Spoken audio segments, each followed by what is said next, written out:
Welcome back to Streaming Media Connect 2024. I'm Steve Nathans Kelly, Editor-in-Chief of Streaming Media, and welcome to our last session of the day, Engage and Grow, How to Succeed with Interactive Live Streaming. Before we get started, just a few housekeeping notes. We're going to be giving away a $50 gift card to Amazon at the end of this session to anyone who can put it in the chat, name the artist and the track you were just hearing. I don't see any guesses so far, but we'll see if it comes to anyone's mind.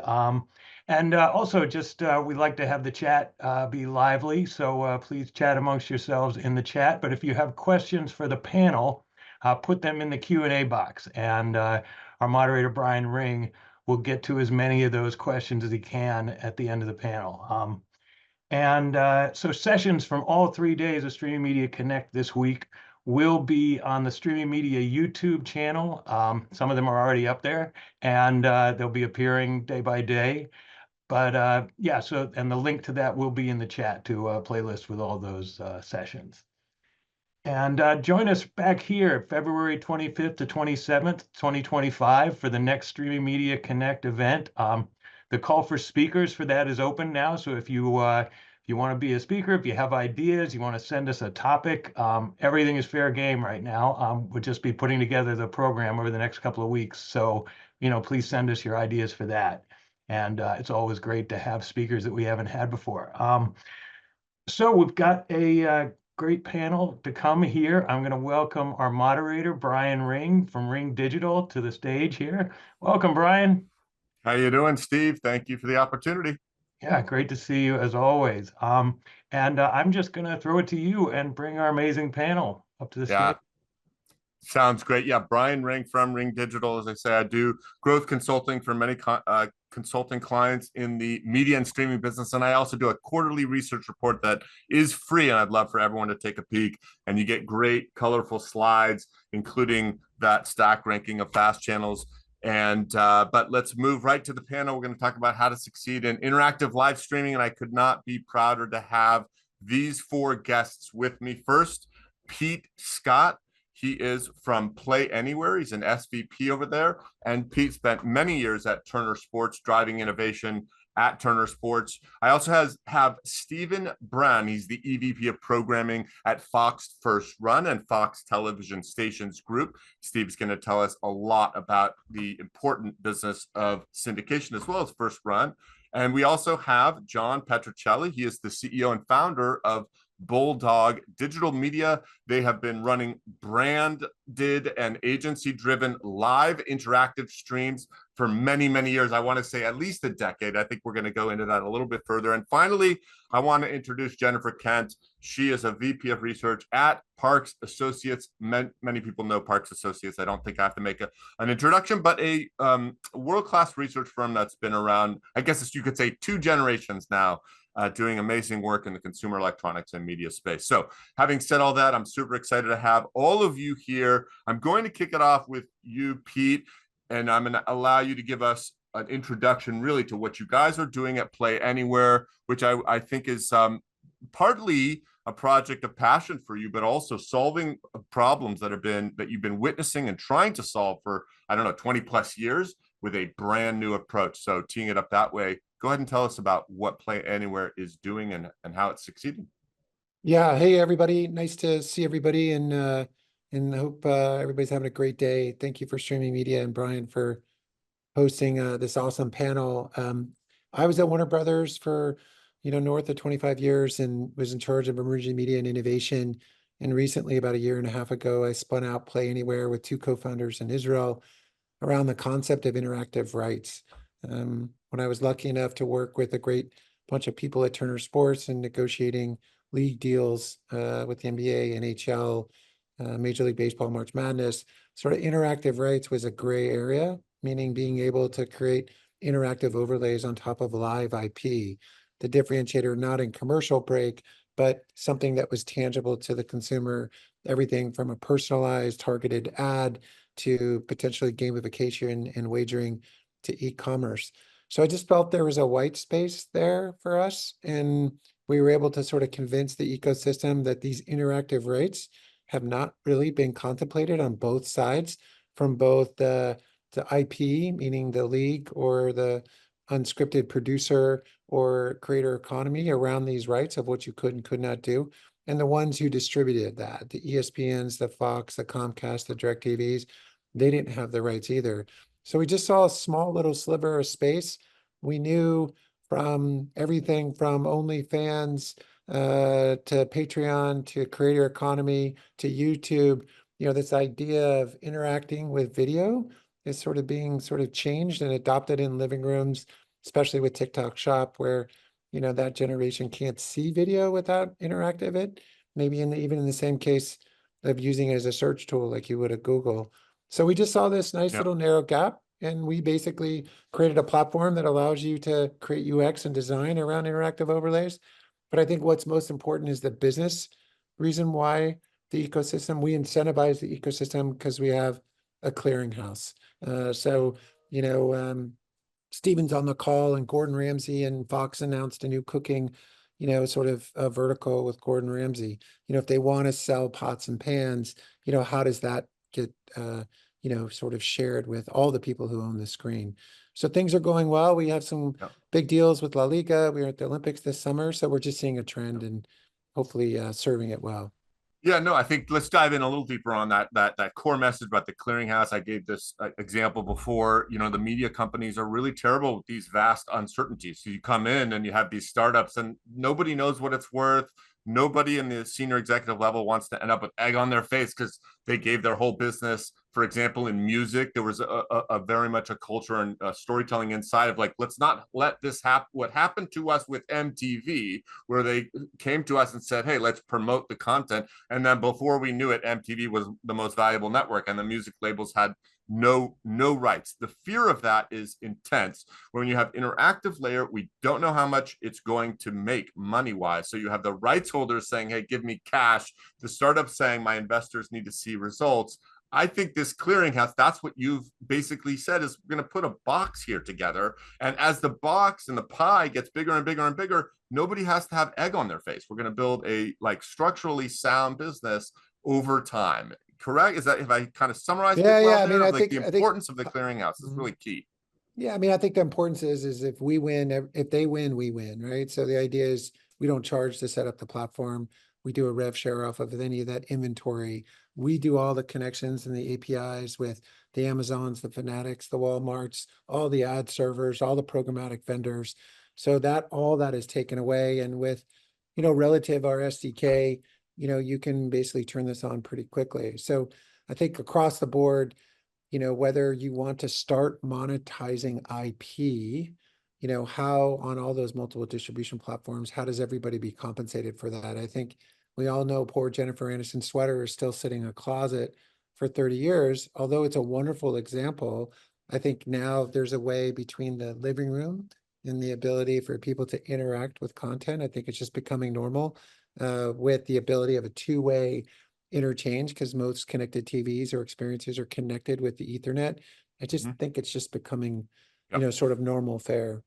And it's a great segue to Stephen Brown, what you're doing at Fox, and I think the top level question. So I'll just introduce you a little bit, and I'll allow you to do a little more as well. But you are involved with game shows like 25 or Less, Pictionary, Person, Place, or Thing, and we talked about in the very beginning, like you're running a ton of these QR code campaigns. In our initial conversation, I said to you what I sense out there, which is people realize that QR codes aren't going anywhere. There's somewhat of a cool factor there, but there's a lot of subtle, like, yeah, but nobody uses them, right? And I think we kind of started off that way, and you kind of point to be like, that's not true, but yes, you have to do them well.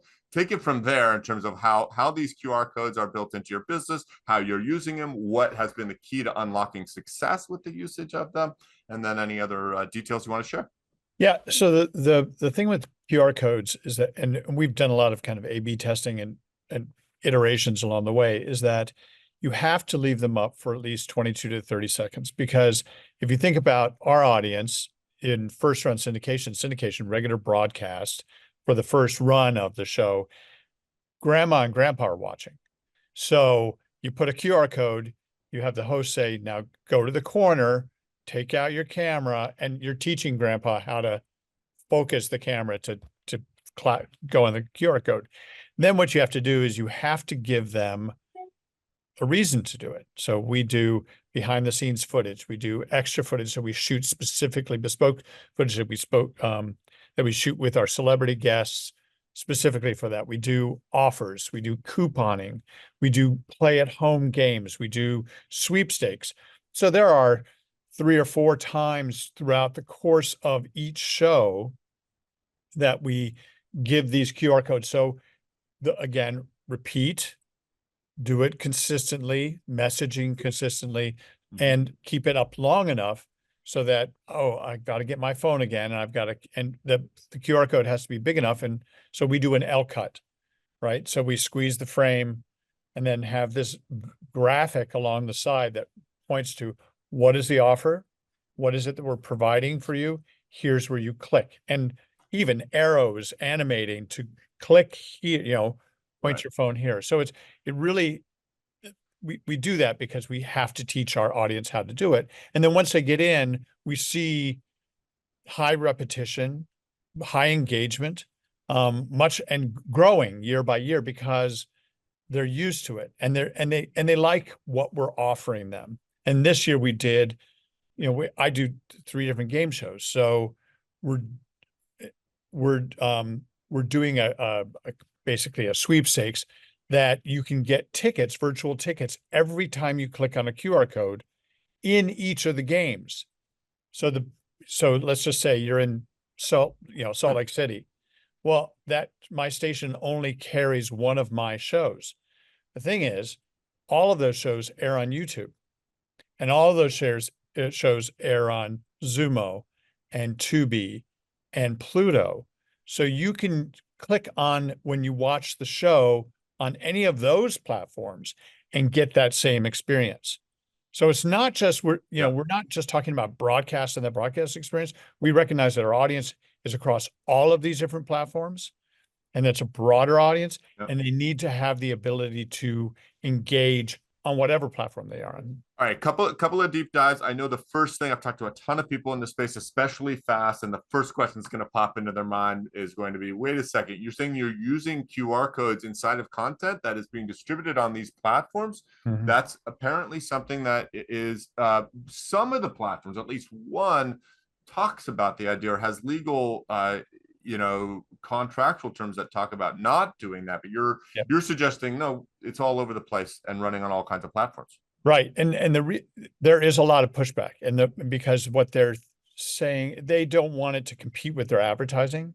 But what we're saying is that it's added value and it's higher engagement for an audience. We see that on our linear broadcast, and we see that on the streaming as well.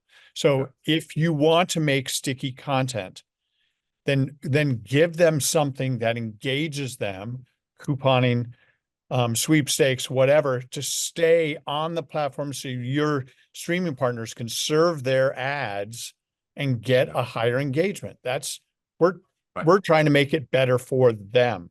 Them too. Better for the 100%. Better for the platform, better for the consumer. And then also really quickly on the execution side, because I know there's a lot of technical folks out there that want to figure out how to run these programs and execute them well. You talked about putting it in multiple times, like let's say 3 or 4 times in a program. But in that particular instance, is it a single call out repeated 3 or 4 times? Or do you have bespoke? We talk about what the offer is. So it's verbal and it's also graphic. And the same offer multiplied 3 times, not 3 different offers, which could be confusing? Or do you think that, no, you could do multiple offers just every time? You have to do multiple offers. Yeah. Oh, interesting. Okay, cool. Yeah. So you really want to hit different targets. Hey, get some swag and feel some, hey, enter this prize over here. Right. Different things that people might want to do. That's actually a great segue to you, Jennifer. You have done some research. You have more research coming out. And then I'll go from you after you to John to react to some of the data that you're about to share. But essentially, what do people want to do? What kinds of interactive experiences do they actually really want to have? And you did some research and stack rank them. What are your findings? I think you're on mute. Somebody had to do it, so I'll take one for the team. Okay, I did it. So yeah, great. So, first I'll just say that the point of view that, look, consumers are already engaging highly, very interactively with video kind of every day is true. It's just not on the TV commonly yet. So 79% of consumers who are on some sort of social platform watching a video, which is 80% of all consumers. So just about, Gen Pop, right?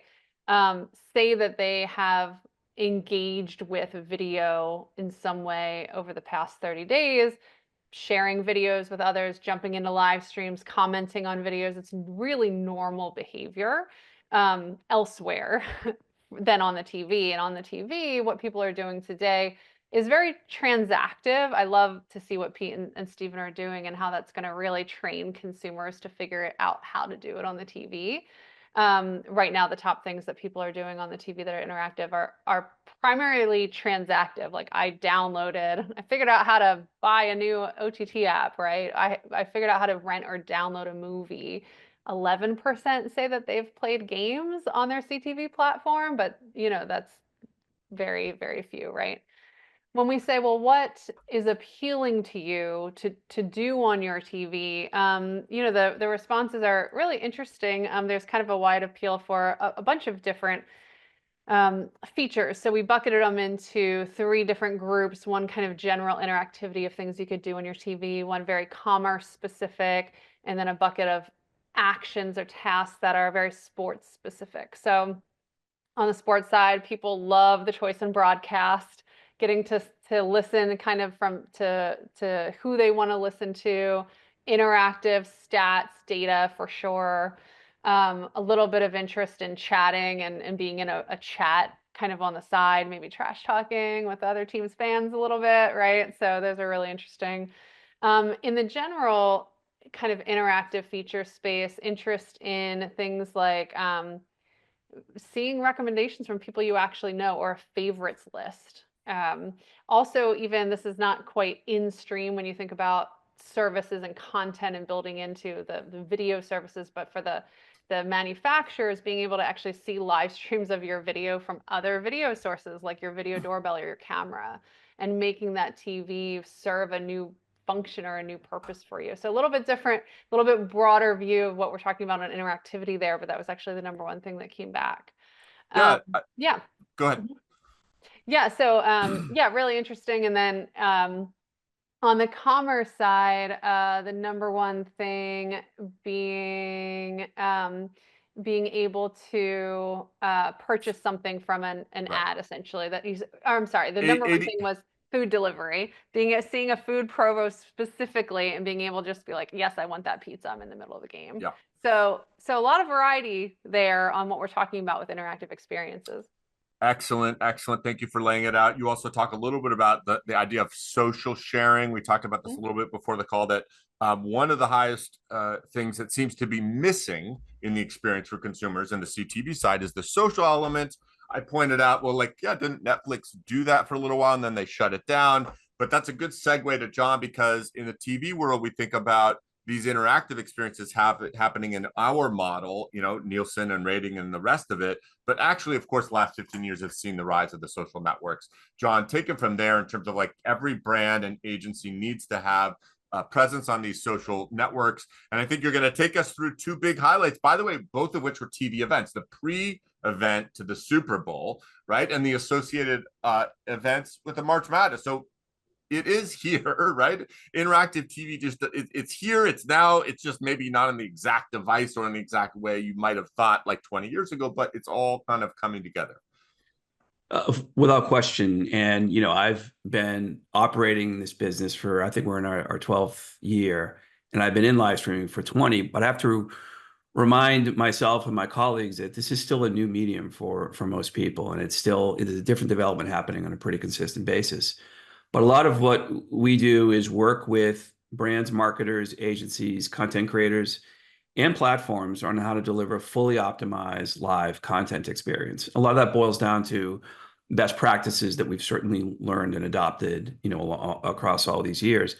And, the real big, I think, commandment is, in terms of best practices, is do whatever you can to transform that viewer into a participant, right? So when we see things like you could hire and partner with the biggest influencers and artists in the world, it could be Drake or Lady Gaga, but if it's a surveillance video experience or a webcam, the audience is they might show up given who the talent is, but they're not going to stick around. So we've looked at ways, how do we help our clients put interactive tools in place to really engage that viewer and get them to A, stay, B, invite their friends, and B, come back to subsequent subsequent experiences, given the efficacy of live video to drive watch time. That's what we hear back from our brand clients is, I can't get anyone's attention for 4 seconds, but we just executed this interactive experience and had an average watch time of 14 minutes.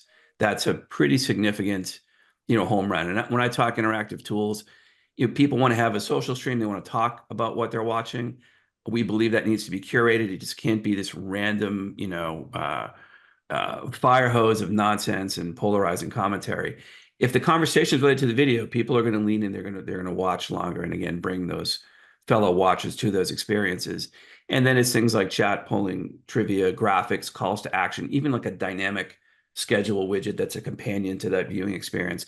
That's where we start to see watch time really start to grow and expand. So really, the goal here is, hey, how do we create truly interactive environments? And the efficacy of those environments is just, the watch times is really what the ultimate goal is of our clients. And I want to dive in a little bit to what we talked about in our prep call of Shaq's Funhouse, because there is this kind of interesting dynamic wherein we all know that live content is the most valuable content.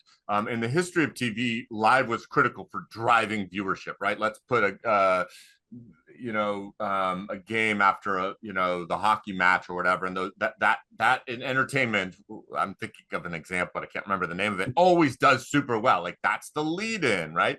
And then we have this other world on the flip side that developed with social, where it's like, wait, you can go live at any time, and there's millions of people there, and it just catches fire. And if it's a big name, like that goes live.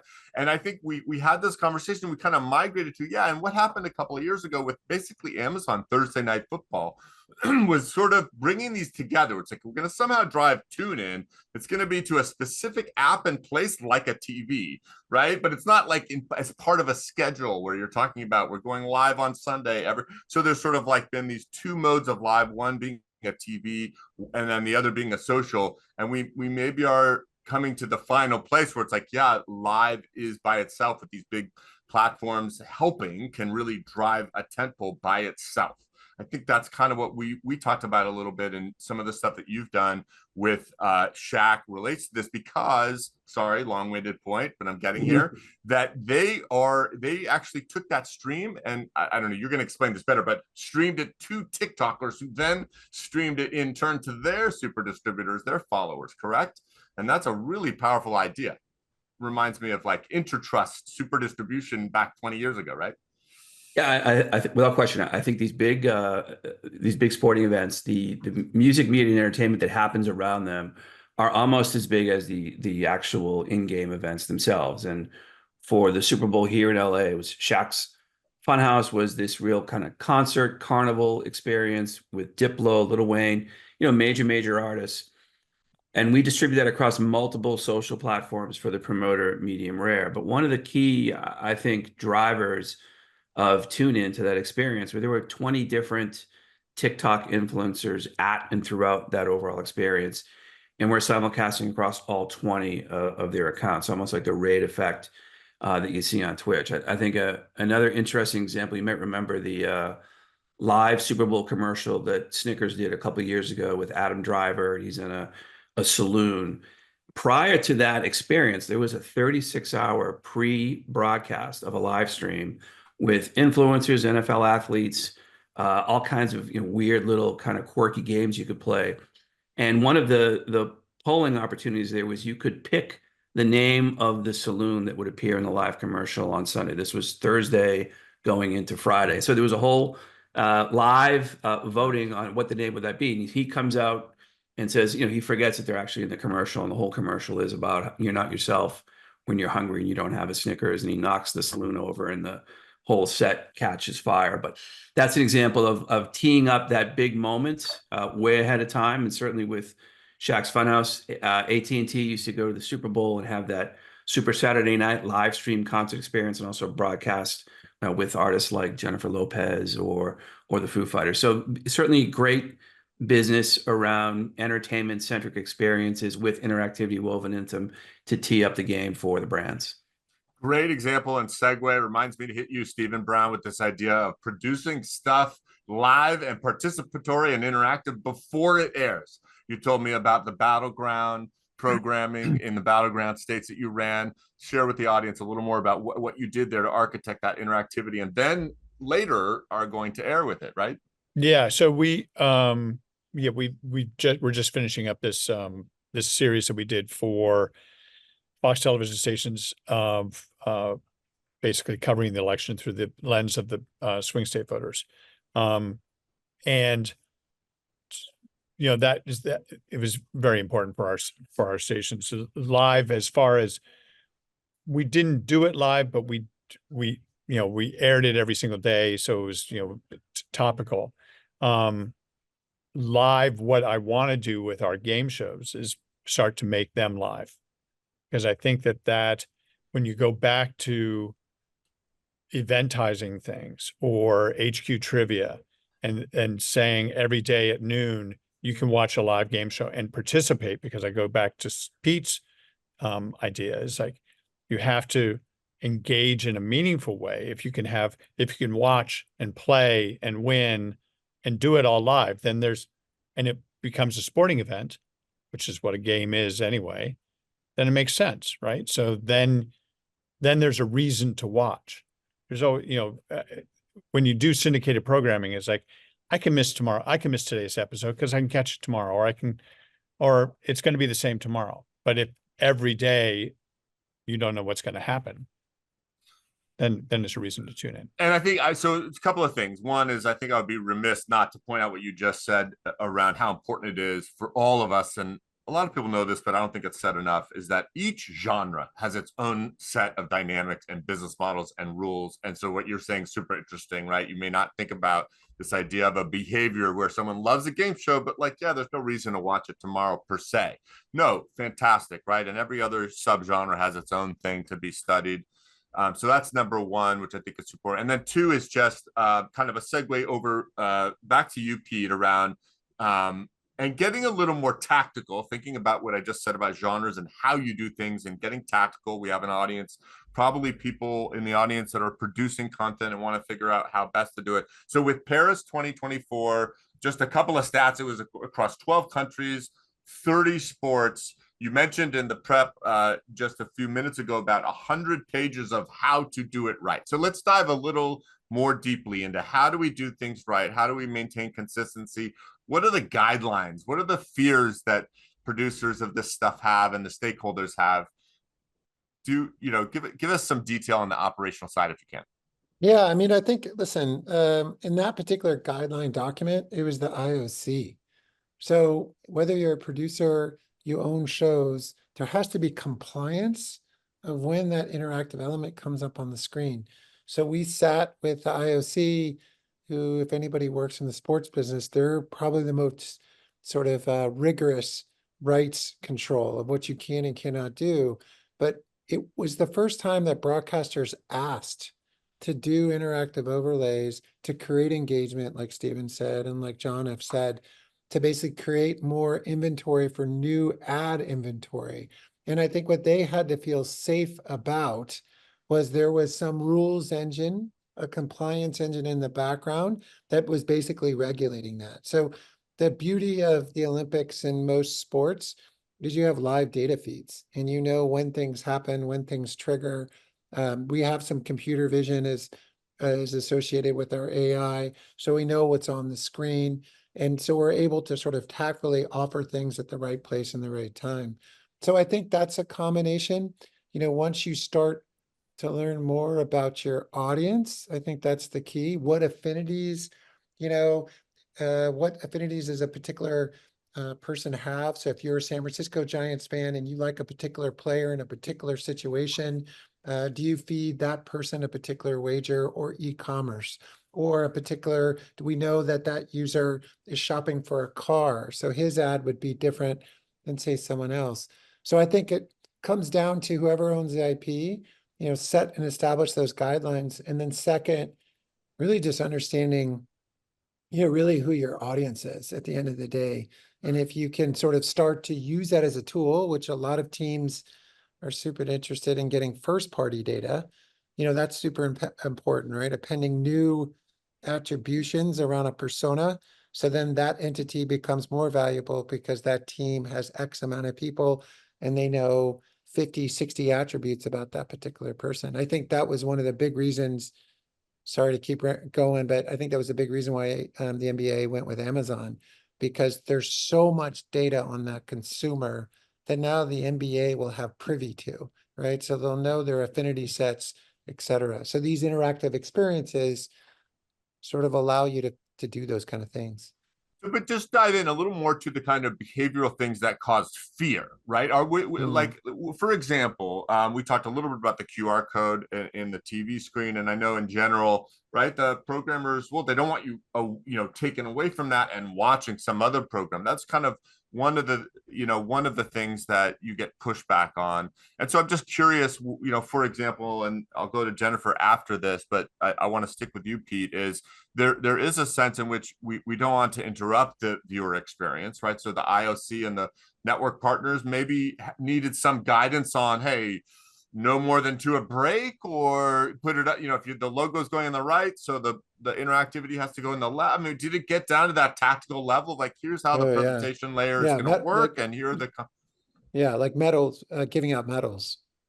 There's nothing that can be on the screen when medals are given out, or the ability to, do those kind of things. And I think for us, you sort of, set guardrails and boundaries, and then you basically look and see, okay, what is possible and what is the give and take that you can do in exchange. And I think, listen, I think there's going to be a day very soon, and I think we're all anticipating, well, you'll come to a canvas of content and you'll decide what interactivity you want. You may not want any, right? You may just want to sit back, crack open a beer and watch the show. But like Steven, there may be a play along game, right? Where at home, fans are logged into a separate app and they're playing along with the show with the chance to win a prize.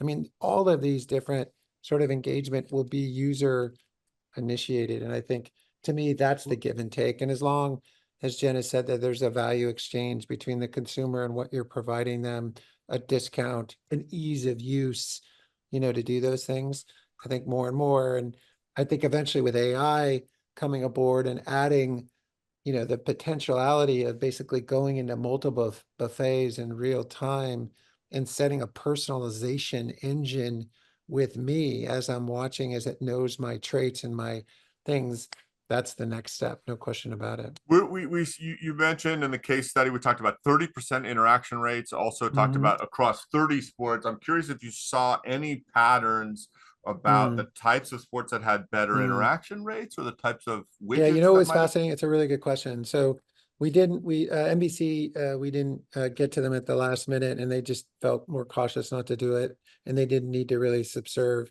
any advertisers. But what was interesting is that their big sports, as we know in the States, are swimming, gymnastics and basketball. But in Singapore, it's badminton. So they want to see their players win, and they want to watch that channel because they're not basketball players. They're badminton players or ping pong players, right? In Mexico, it was long distance running. So it's like every tribe on the planet. You want to cheer and support your person who is going to be successful. So that was the interesting sort of thing, is that each culture basically gravitated towards the sport that they had a chance of winning.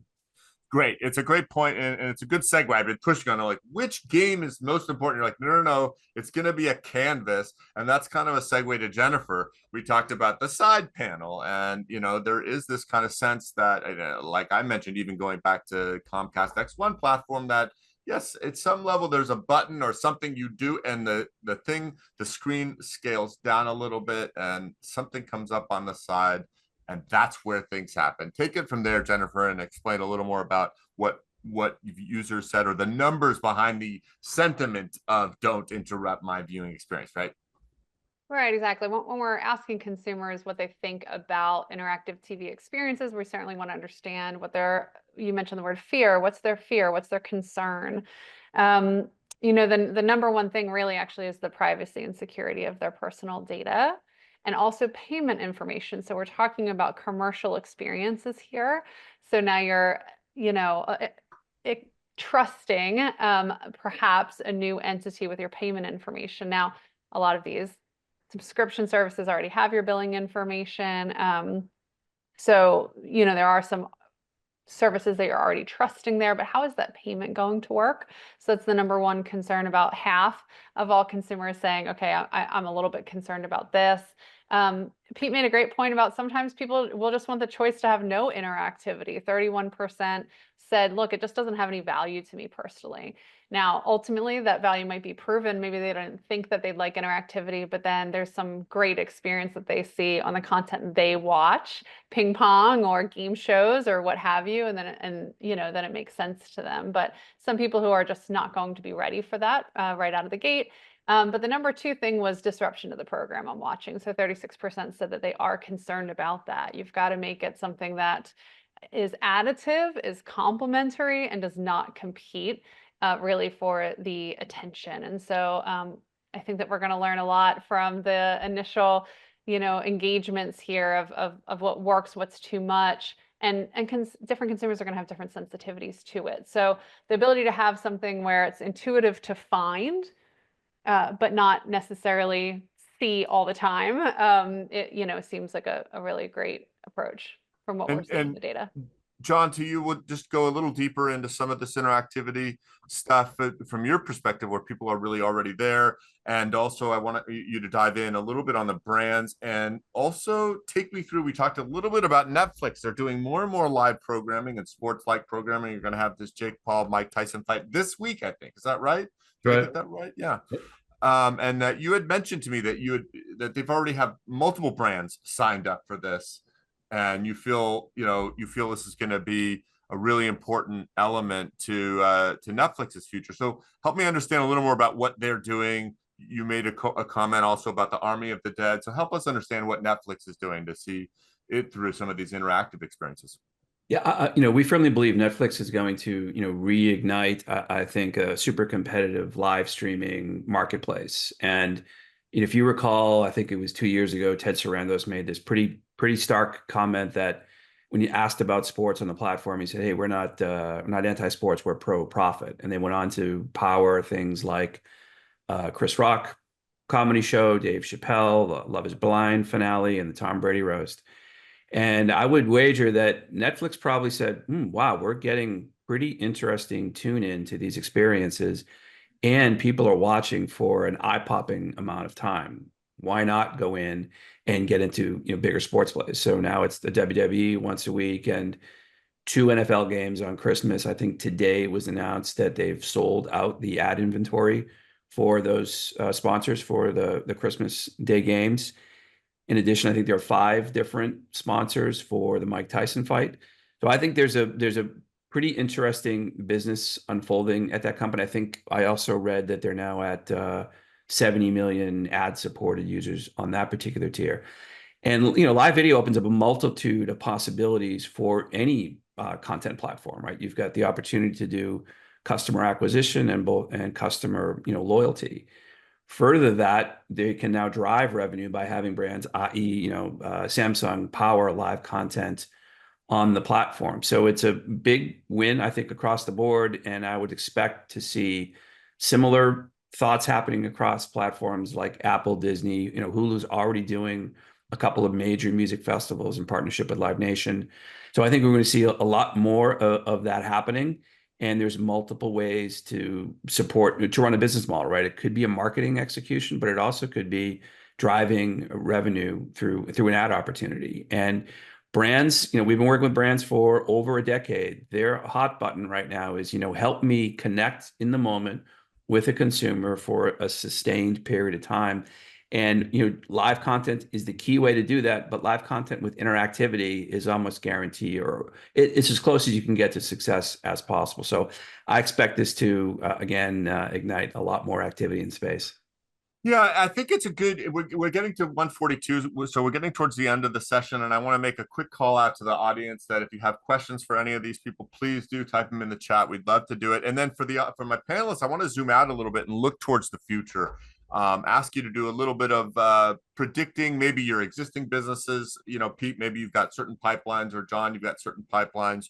Jennifer, you've got certain interactions going on with the audience, and obviously, Stephen, you've got a lot of really exciting stuff coming up next year. So what are we going to see in 2025 that is going to be sort of eye-opening for the kinds of deals, experiences, could be anything from consolidation, rise of new formats. What are the big things that you're looking to see happen next year? Actually going to start this with Pete, and maybe you can kind of lean into a little bit of your planning and your, play towards plans for 2025. What do you think is the next big step for you guys you're going to hit in 2025? I'll give you an example. Jennifer runs an amazing conference in LA, Park Associates. It's next week. So if no one's going, you got to go. It's a great conference. And I was on a panel with a woman from QVC, and never in my wildest dreams would I have thought that they would have bought pickleball to distribute pickleball on QVC. So that's almost like taking a jacket and inverting it. You would never think that you would see live pickleball on a QVC channel. So I think everybody is trying to figure out new revenue streams and where that goes.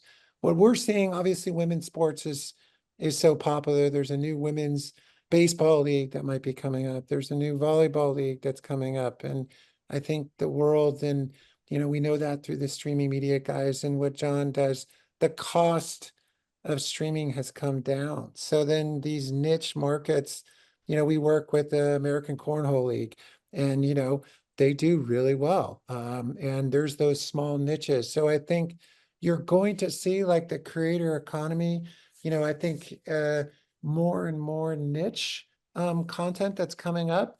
There's this saying, mid-level influencers with 200,000 followers or less, advertisers are going to them because they're driving, that impression to performance marketing.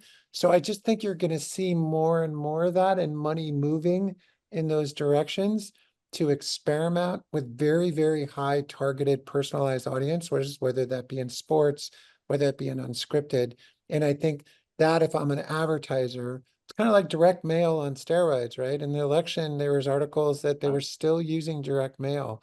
And so I think there's a way that you're going to just see more and more niche sports and the cost of it coming down, and they'll find an audience. They just will. And if we all, as this panel, can create these sort of interactive experiences, I can tell you in the NBA deal with NBC, in their rights package, they are asking to integrate sports betting.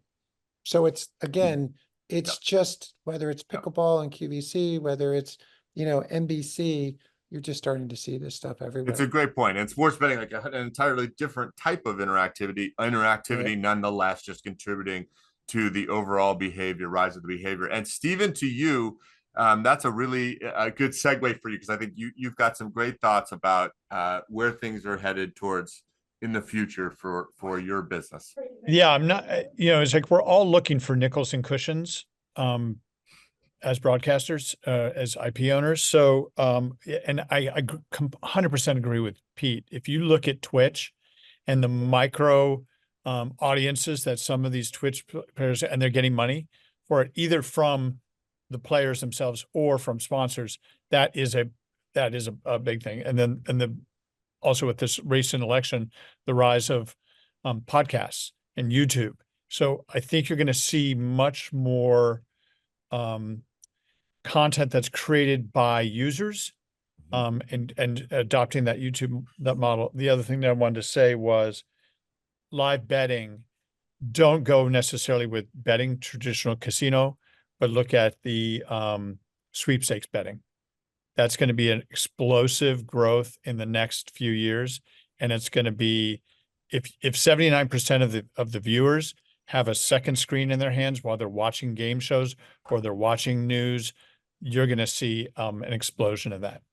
Okay, so let's dive into that one a little bit though, because this is related, I guess, to what you're doing with the QR codes and the pricing associated with the game shows. What do you see happening? I mean, you're saying that you're going to get even more volume of it. Just paint the picture with a little more depth. Yeah, I think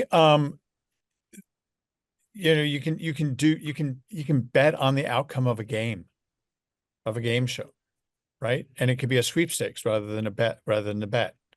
So then you get around, then you can be in 46 states rather than in just 7, right? So this is basically taking the e-prize model to just doubling down. Like people don't Sure. really care. They're not focused on like making money as gamblers. They're just focused on, hey, an outlet for an emotion. I think X is going to happen. Press the button. Sure. Oh, it did. But you also look at the audience that watches game shows. They're casual gamers, right? We have integrated sponsors in our game shows for Live Play Bingo or Playtika, these massive platforms for gaming, but they're virtual coins. So if people want to win virtual coins, great, come and play.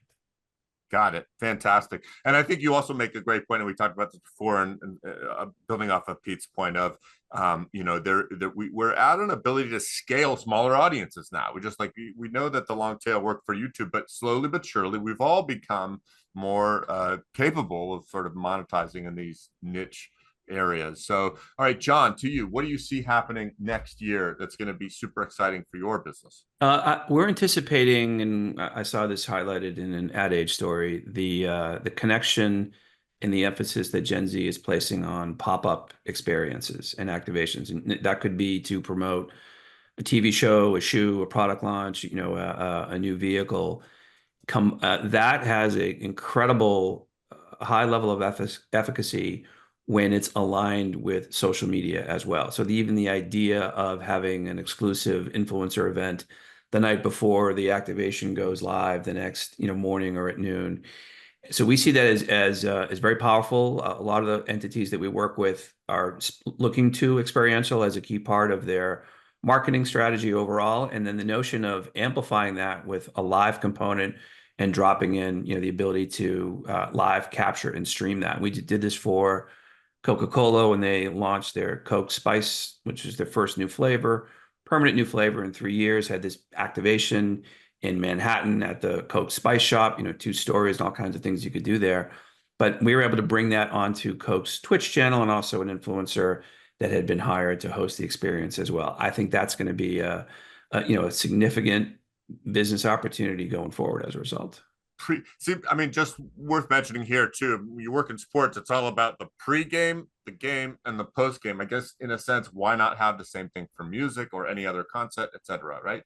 You're just Agreed. doing the tailgating online, virtually, etc. Yeah. Very good, Jennifer. Maybe for your business or for your client's business, or what kind of mysteries are you going to solve next year by doing your fantastic research? Well, I just say for the market, what we're watching generally, the number one thing I think that is going to really change where the market goes, or change the competitive set, is sports.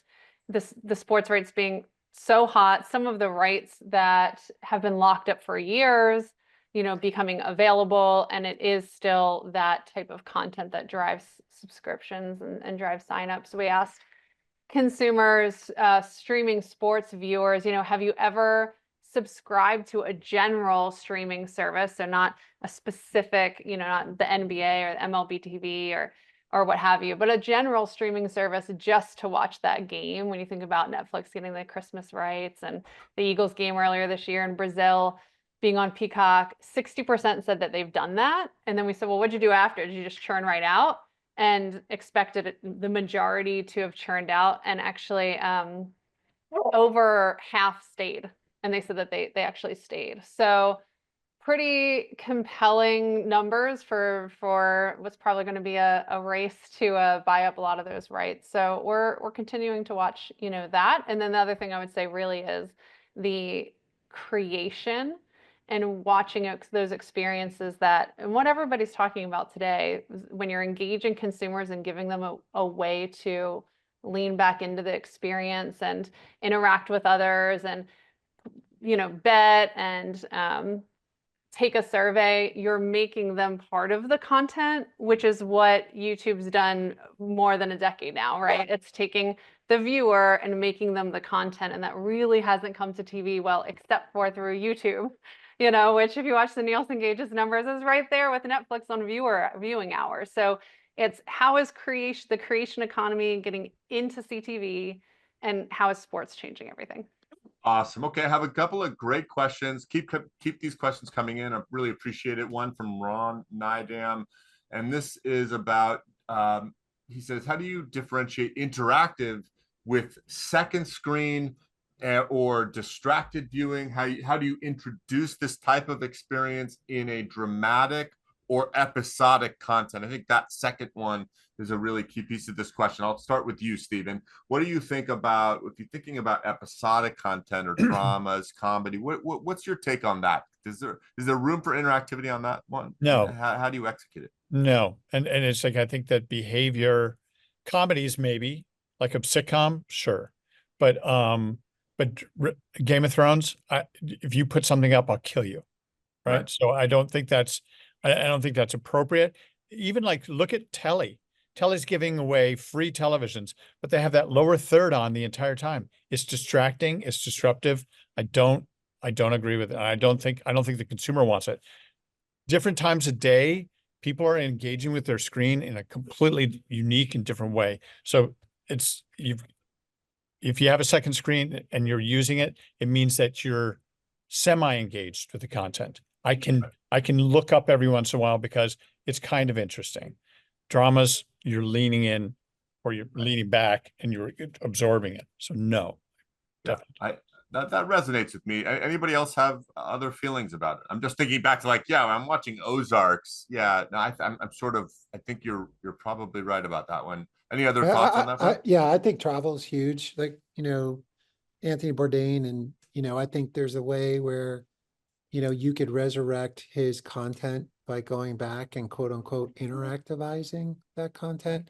So if you could go to an Expedia and say, look, we want to basically interactivize all the places he went, go to Airbnb, go to the ability to book, reservations, and that accompanies the products. I think that's a new way. A lot of, Stephen knows this, a lot of the studios aren't making reality or unscripted content anymore. So what potentially could they pull off the shelf and sort of like pop-up video with our generation, get a sponsor to come in and say, look, you can basically at designated points where it makes sense. He's drinking a bottle of wine. He's at a restaurant. You could pin it on your next travel. I think you're going to see more and more sort of the resurrection of sort of pop-up interactive sort of eyes content that's sitting on shelves, doesn't cost a lot of money. And then it's sort of associated with a well-known brand. And going back to the clearinghouse, everybody gets a piece of the affiliate fee that gets derived from that transaction.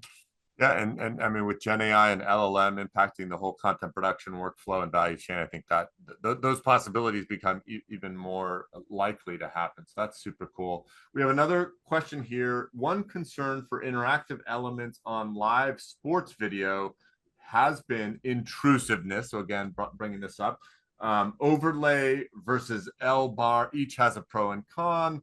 And I'll add to this also, it is hard to make call outs of interactivity when you have people on different screens, right? And even YouTube, I've seen, has had trouble with this of they're broadcasting it, they're going to do an interactive layer, but if I'm on the 10-foot, I don't really get to participate in it. It's not a bad experience. I see it, I see the votes, all good, but the folks on the desktop get to vote. So there's a little bit of trickiness around, and I just make one more point, which was about the Verizon experience, the NBA experience years ago, where it was a Verizon experience, but it was only available on mobile phone. It can be confusing. Hey, where's my Verizon Yahoo experience? Oh, it's only on my mobile phone. So that's kind of a long-winded way of getting to this question about what are the user experience things that you've seen that have been successful in terms of overlay, L bar, different screen sizes.